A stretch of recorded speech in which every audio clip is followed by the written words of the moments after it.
Mike, you go ahead and say something. Checking 1 2 3. Checking 1 2 3. Okay, Steve. Go ahead. 4, 5, 6, 7, 8, 9, 10, 11, 12, 13, 14. Hold on 1 second. I'm not ready yet. I'm sorry. Just give you about 1 minute, Dave, please. All right. It's the wife. I gotta say, I'm on set. I'll answer that one. I had it on vibration. I thought. Saying it's Valentine's Day. Be sure. It is. Yeah. All right. Once they get rolling, then everybody else needs to be quiet because I can't hear the voices in the background. Really. So, okay. Whenever you're ready, just take off. Welcome to Oath Keepers Now. I'm Mike Chisholm. I'll be your host today. Oath Keepers is a nonpartisan organization of active duty and retired, military, law enforcement, firemen, EMTs, anyone who's sworn the oath to the Constitution.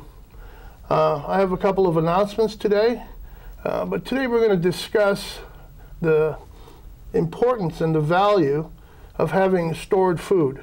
We're going to break it down. I have a guest with me, which I'll introduce here shortly.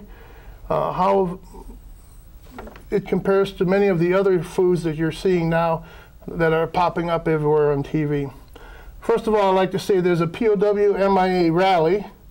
It's a yearly rally in Elko, Nevada, and that'll be on the 17th, which is, I think, about 3 days. The other announcement is, as always, Ron Clayson. He's doing the Making of America, which is being held at the Marshall Public Library from noon to 1. Sometime it lasts a little longer, but it's a really good thing to start beginning to learn your Constitution out there. First of all, I'd like to welcome my guest, and I hope we have a really good discussion. I'm sure we will. Steve, thank you for coming on. Nice to be here, Mike. Thank you.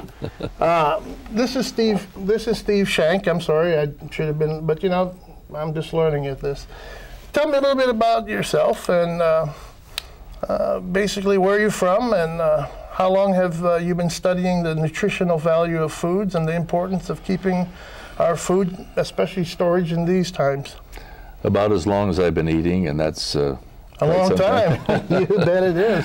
No, I right now I live in Utah. I'm originally a farm boy from Minnesota, and it's kind of interesting. The concept of being prepared and storing food comes pretty much from the old timers. My dad was 62 when I was born. He was born in 1887, and that was before they had supermarkets and things that people kind of depend on now. But we always had a tremendous amount of food stored, and we always grew mostly our own stuff. And so we had, you know, basically cellars, and we had a lot of canned goods. I guess out in this part of the country they call it bottled goods. Bottled goods, yes. But we call it canning back in Minnesota. But our family has always been extremely independent. And one of the things that my dad used to say was the extent to which you're dependent is the extent to which you've given power over yourself to that on which you depend. And so you're trying to say, in a layman's terms, which is a very good saying, what you just said, basically it's like when the 7-Eleven in the corner or the AM/PM ain't there anymore, guys, it's not going to be that easy, is it? No, no. Dependency is very, very interesting. One of the problems that we have in our country right now that causes so much difficulty is the fact that our population is basically in denial of responsibility for their own circumstances. That's been encouraged by all of the welfare programs and the aid programs, which originally started with good intent, but have been taken advantage to the point where it's now political football as to who can get the most for their vote.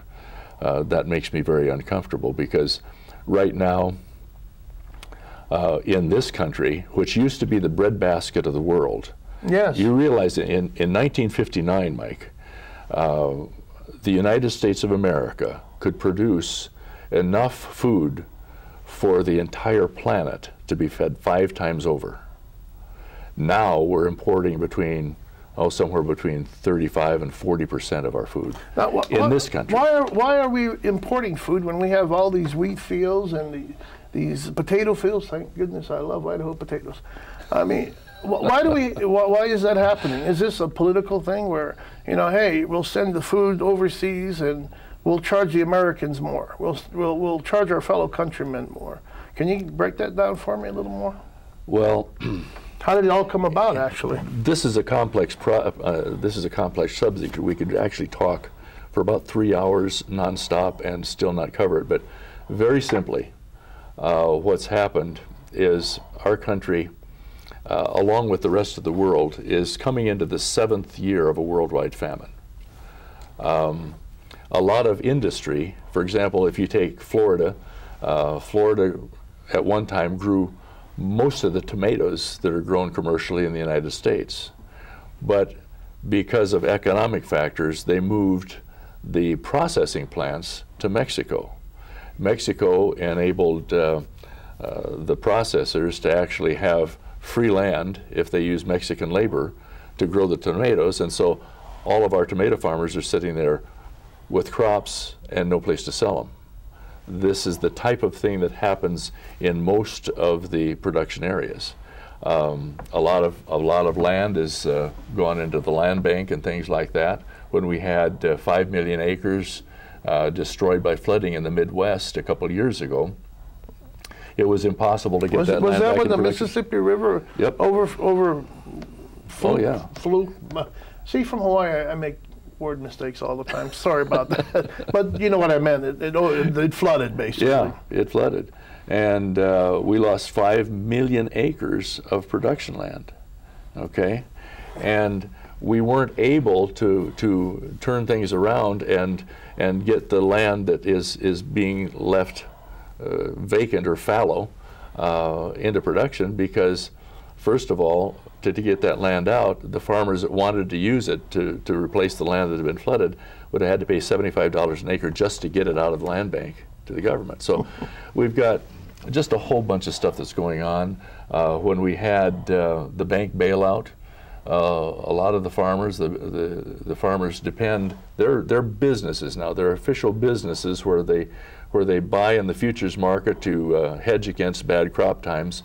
But when they couldn't get the loans that they needed because of the bank bailout, which is another politically... That's a whole different world, isn't it? You want to go worldwide. That's a whole different world, guys. But the thing is, when that occurred, along with some of the environmental movement where we have the mud-burrowing minnow that wipes out about 50% of the water that's being run down to California, which is a huge production area. It goes on and on and on, almost ad nauseum. But the fact is that our farmers couldn't get the money to plant the crops and harvest the crops. And so what happened? But we can send billions overseas to help other people in other countries. Well, I'm a little confused there. But you don't want to get me into the concept of the printing of money that's going on right now. Oh no. We're here about survival foods and how important it is. A real quick aside that might be fascinating to your listeners. I read a little thing. Being in food and being in preparedness, and with the following that we've had as a result of working with this for a lot of years, we get a lot of information just fed to us. We've got some sources that constantly feed us what's going on politically, what's going on legally, and all this kind of thing. But I read a little bit of information that if we were actually printing the money, now a lot of this is the stroke of the pen, they transfer $1 billion here and $1 billion, but if we were actually printing the money, that they're adding to the economy each year. By the end of 2012, we would have burned up all of the trees in the country. Just to make those the paper, $1 or $20 that much money. When you talk in terms of trees, I mean, things are absolutely insane. But what it comes down to is inflation that affects food. Now, we see the gas prices go up, and people are afraid when they're going to go up to $5 a gallon. Or more. We will see that. We will see that. Yes. This Iranian thing right now is just absolutely scary. Absolutely scary. But here's the interesting thing, Mike, that most people don't realize. They look at the price at the gas pump and they say, oh, it's terrible. They look at the grocery store where a dozen eggs goes up by 33 cents a dozen, and it's kind of like water dripping on a rock. They don't kind of realize it. It's like cooking frogs, you know. Slow burner. You slow, you know, you slow, and it slowly goes up. But right now we've got 49 million people that are on food stamps, and these aren't people that are broke and don't have jobs. Most of these people are employed, and they're on food stamps just because they can't afford the food. Interesting. 49 sad, million. isn't it? So it's a sad thing to see. 12 million American children go to bed hungry every night. Now, these aren't the kids that the movie stars are adopting overseas to get publicity. These are American kids. American kids. The breadbasket of the world? Okay. How many million families are out of their homes as a result of this last bank and real estate fiasco? We have cities of people that are homeless. Cities, parking lots full of people living in their cars in America. Okay? They used to refer to, my dad was the only farmer in Anoka County. Where's that at? Minnesota. Minnesota? That's right outside of Minneapolis, about 20 miles north of Minneapolis. But my dad was the only farmer during the Great Depression in that whole county that saved his farm. Okay? He pre-planned, didn't he? He prepared. He prepared. And this is what it's about today. We're talking about preparing. He was able to feed his family. But the fact is that you put this all together, and right now we're looking at not the Great Depression. That was back then. We're now looking at the greatest depression. But you see, it's worldwide. Now we're going to be talking about food, Mike. The fact is that you're on. Is that right? Yeah. Dadgummit. I just figured that out. That's cool. Anyway. Go ahead. No, but the population centers, China, India, all of the big population countries. China, for example, this last year lost 60% of its wheat crop, and it's the largest wheat producer in the world. That's the first I've heard of that. That's yeah. You don't hear about this stuff. But you see, these population centers, India, China, those countries, billions Australia, of people, yeah. Billions of people are farming the planet. They're the ones that came in when the farmers couldn't afford to buy the crops, or to plant their crops, and funded those farmers. And since the United States does not protect our food for Americans with export laws like all of the other countries right now in the worldwide famine, the United States doesn't protect it. So commodities buyers can literally buy up what the other countries haven't bought up and taken out of the country. They can buy it up and sell it to the highest bidder, which will be the other countries that have more of our money than we do. So you're telling me, for those out there, you're telling me that a lot, if not most, of our farmland is already bought off and paid by basically a foreign entity or entities. Essentially, yes. Essentially. In fact, if you look at our economy generally, and this is off from food, but it's just a general aside. You get a lot of those with me, Mike. But that's okay. You get a lot with me too. So we're batting 100 here. but China owns roughly 40% of our economy, and so they have so much of our money that very literally they can control our economy should they choose to. And the politics that go with our economy. You don't want to talk about politics with me. Well, no, we're nonpartisan. That's right. On my show. That's yeah. right. Okay, so let's get back to the food thing. Remember I said the extent to which you're dependent is the extent to which you've given power over yourself to that on which you depend. Now, other than water and air, what's your greatest dependency? It's food, of course. Ta-da! There you got it. Food. But of course, now I'm getting off point myself, going back to water and air. They're going to start regulating that here shortly too, I'm sure. Well, I'm sure at some point in time you're going to be issued a football helmet with a quarter slot in the side. For every 15 minutes you stick a quarter in so you can breathe. That's perfectly all right. So that's good. Anyway, but you know, you were talking about preparedness and the food. Yeah. I watched this morning, it was on one of the news channels. Basically, here, well-dressed, I would greet people from Greece. I wouldn't even know how to, Grecian people, I'm not sure, I don't want to. Greeks. Greeks, sorry. There you go. Sorry, thank you. But they're well-dressed and they're digging in garbage cans, guys. They're digging in garbage cans because they did not prepare. And this is why we have Oath Keepers. This is why we have other shows. We have newspapers. We need to be prepared. And that's why, luckily, I have Steve on. And I went off my rant. Now it's your turn. Well, let's talk about Greece.